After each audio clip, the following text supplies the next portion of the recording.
வாழ்க நலத்துடன். இன்னைக்கு காலையில பார்த்தீங்கன்னா வந்து பூசணிக்காய் ஜூஸ் தாங்க குடிச்சேன். ஸோ பூசணிக்காய் ஜூஸ் குடிச்சதுக்கப்புறம் வந்து சமையலுக்கு வந்து தேங்காய் எடுக்கிறப்ப, தேங்காய் சீல் வந்து அப்படியே எடுக்கிறப்ப 2, 3 நான் வாயில போட்டுருவேங்க. அதே மாதிரி பிள்ளைங்களுக்கும் நான் சாப்பிட குடுப்பேன். இந்த மாதிரி தேங்காய் சீல் வந்து நீங்க ஃப்ரெஷ்ஷா உடைக்கிறப்ப வந்து, அந்த தேங்காய் சீல் சாப்பிட்றது வந்து நம்ம தாய்ப்பாலுக்கு நிகரான சத்து வந்து அதில இருக்குங்க. ஸோ முடிஞ்ச அளவுக்கு தேங்காய் வந்து ஃப்ரெஷ்ஷா எடுக்கிறப்ப அப்படியே சாப்பிட்டுருங்க.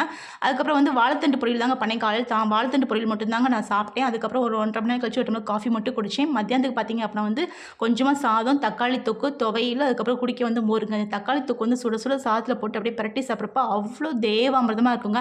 எத்தனை பேருக்கு இந்த மாதிரி சாப்பிட பிடிக்கும்னு சொல்லுங்க. சாப்பிட்டீங்கன்னு கண்டிப்பா கமெண்ட் பாக்ஸ்ல சொல்லுங்க. இன்னைக்கான விடுகதை பார்த்தீங்க அப்படின்னா வந்து, கடைசி முடிக்கும் பிழிந்தாலும் இனிப்புக்கு தருவான். கடைசி முடிக்கும் பிழிந்தாலும் இனிப்பாக இருப்பான். அவன் யார்? தெரிஞ்சா கண்டிப்பா கமெண்ட் பாக்ஸ்ல அந்த விடுகதைக்கு வந்து சொல்லுங்க. எத்தனை பேருக்கு வந்து இந்த மாதிரி விடுகதை வந்து கேட்க பிடிக்கும்? அதுக்கான ஆன்சர் வந்து என்னன்னு தேடி கண்டுபிடிக்க பிடிக்கும். எத்தனை பிடிக்கும்னு கண்டிப்பா கமெண்ட் பாக்ஸ்ல சொல்லுங்க. உங்களுக்கு இந்த வீடியோ பிடிச்சிருந்துச்சுன்னா லைக், ஷேர், சப்ஸ்கிரைப் மறக்காம பண்ணிருங்கங்க. வாழ்க வளத்துடன்.